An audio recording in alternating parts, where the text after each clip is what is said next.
I understand also that you're doing Hmm. producing and Yeah. recording other people's Hmm. albums, not just your own. Well, how did you start getting into recording in the first place? Because, like, that's kind of also a leap from playing guitar and playing in bands to recording yourself. Well, I mean, yeah. that's a whole So other skill, right?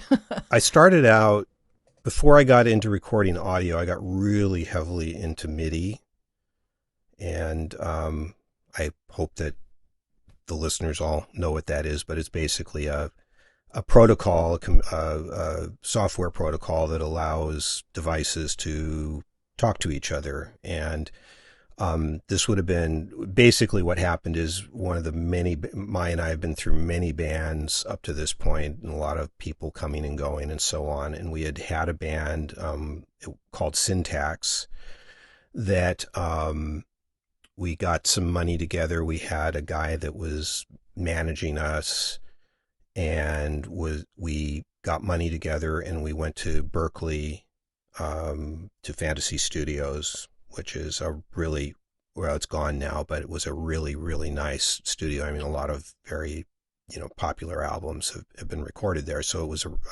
a real legit studio. And that was my first taste of like real recording. But what happened, Did the bug bite really quickly? Like when you were in there, was it like, oh, well, this is my I mean, yes and home? no. I mean, I didn't know enough to know entirely what was going on, but I was really interested. I mean, I was always the guy in the band Hmm. that like, messed around with the sound system. I was usually the guy who bought the sound system so the band would have a sound system, that sort of thing. So I was, yeah, so I was, Someone needs I was to. always, Yeah. probably usually the most technically minded person in any band I was in. Um, and I was fascinated by it, but honestly, back then, like that kind of recording equipment was out of reach financially, by any, realistic measures. So I didn't really think too much about, like putting my own studio together at the time, but I really enjoyed it. Although it was very stressful. We had a limited amount of money and time. So, and we weren't super happy with the way it came out because we were so rushed. But it was quite an experience though.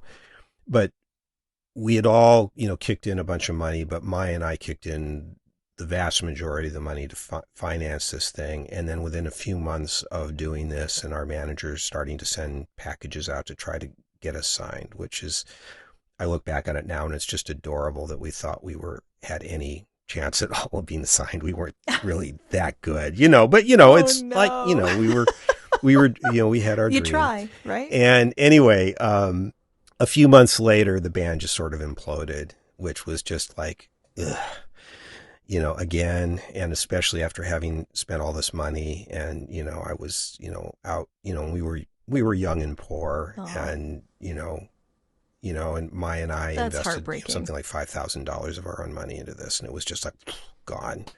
Yeah, it was, Oh my so goodness. anyway, the upshot of it was I had been reading about MIDI, which is, allowed the computers of the time, which were not nearly powerful enough. This would have been like 1985, not nearly powerful enough to, Okay. be able to record audio, which requires, a significant amount of processing power, especially by those days. I But remember those MIDI, days.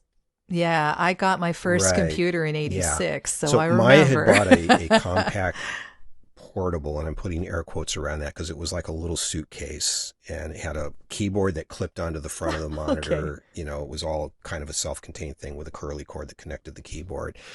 And she was getting into Okay. writing, which she still does. And so she Hmm. had bought that for word processing. And I sort of, at that point, after that band imploded, I bought a MIDI interface to put into the computer, and kind of hijacked her computer, so we had to buy another computer for her.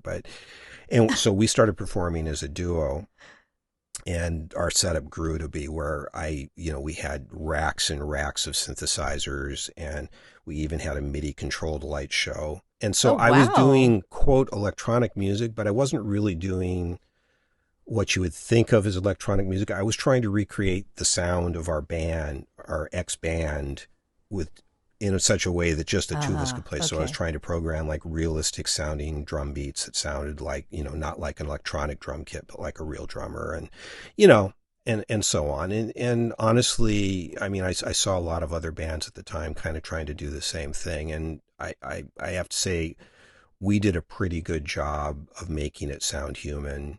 And, so I did, and I got very much, with all the synthesizers, I was able to do a lot more. It was where I started to really get into producing things, because I could, I had all of these different sounds and whatnot, and again, this is before like we have now, where you can just in a laptop, you can have all these built-in synthesizers. I mean, there was like external gear involved for every single sound that we were producing. All the computer was a glorified player piano roll, sending out impulses to, MIDI data to all of these devices to trigger them.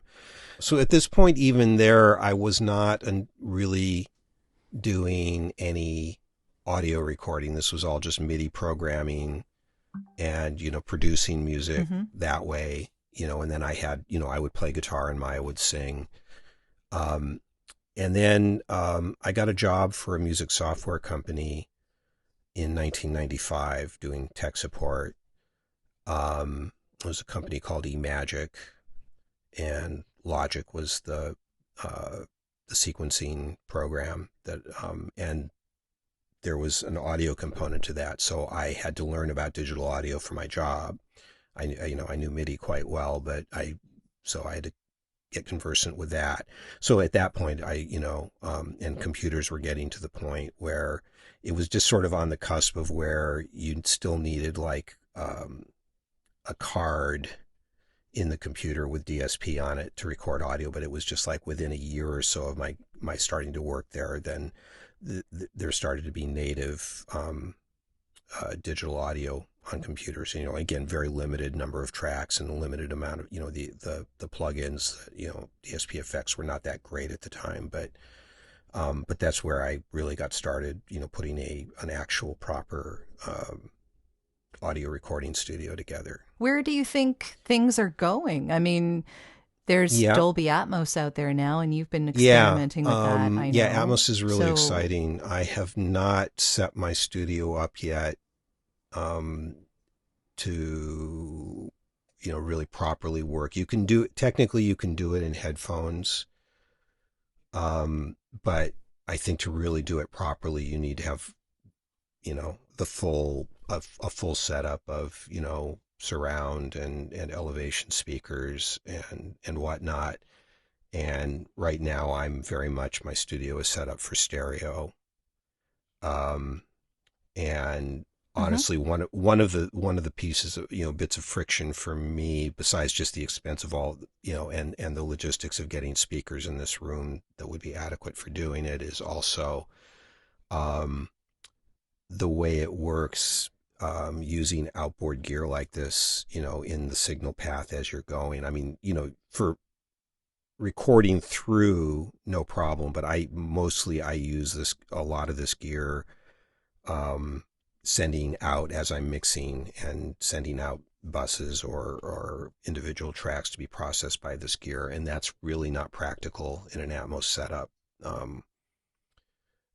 Currently, I mean, there are ways you can do certain things, but so anyway, I'm going off on kind of a technical tangent, but that's Oh, kind it's of, yeah. fine. So That's what we're that's here been a for. little bit of one of the things that I've been Yeah. kind of weighing, and just honestly, just the expense of you know all of the speakers that I would need, and a monitor controller, and if you really want Hmm. to do like serious work and be Dolby has a certification process, so they send someone out to your studio, and they tweak and tune things to make it, and then they give you their sort of stamp of certification, which I think if I was going to get into, Hmm. offering Dolby Atmos services, I would want to do that. So just, so it's something I'm thinking about.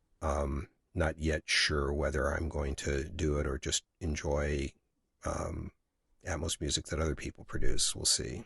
Well, it's true. There's not a whole lot of places to listen to it in its Well, entirety that's one of the right cool now, things, and one of the right? reasons that I think it's gaining traction where previous surround Uh-huh. formats did not. And again, I mean, I don't want to get too far off into the technical weeds here, but so, like with a typical, classic surround setup, like say, 5.1 or 7.1, in order to listen to it, right, you have to have a studio that matches exactly whichever of those specs, or whatever spec you're mixing to. But then the playback environment also has to have the exact same speaker setup, right? And so, you know, um, with Atmos, it's object based, and so when you set up a studio, you tell your software what the layout of your studio is, so it knows how to route things around as you pan them and do what you're doing. But then when you actually create your output file, which is called an ADM file, um, it just has metadata that has, sort of the virtual positioning of everything. And then that file can then be rendered out for any number of different speaker layouts. So for example, one of the primary applications of Atmos is for theatrical use, right? So when you go into a movie, I don't know if you've noticed, like when you go into a typical movie theater, there are dozens of speakers, right? Maya and I went to the movies a couple weeks ago, and I counted while we were waiting for the film to start, and there were like 50 some speakers visible in the room, right? I mean, just all along the side walls, above us, behind us.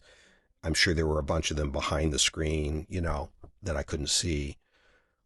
And so when the soundtrack for that film was mastered, they basically, I'm sure there are, and I don't know exactly how theaters work, but I would imagine that there are standard speaker formats or layouts.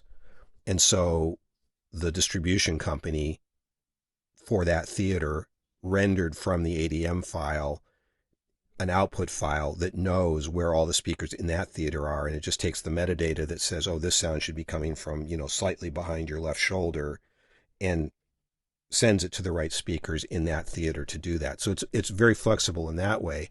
The other thing that's possible with Atmos is that it can use binaural audio, so you can listen to an Atmos mix in headphones. So that opens it up to tons of people. So like I know like Apple Music is offering that. So you don't Oh have to yeah. have anything but a pair of headphones in order to listen to Atmos music. And it's even possible on some computers I know, like Apple MacBook Pros, if you just play through the speakers in the computer, it's astonishing. It's got DSP built in that just basically it sounds like the mixes all around you. So yeah, so that, Wow. and none of those things are possible with the classic surround formats, which is one of the reasons I think Sure. that Atmos is going to probably catch on a lot more readily than those did. Yeah. I hope so. Yeah. Yeah, because I mean, we've kind of heard this Yeah. before, right?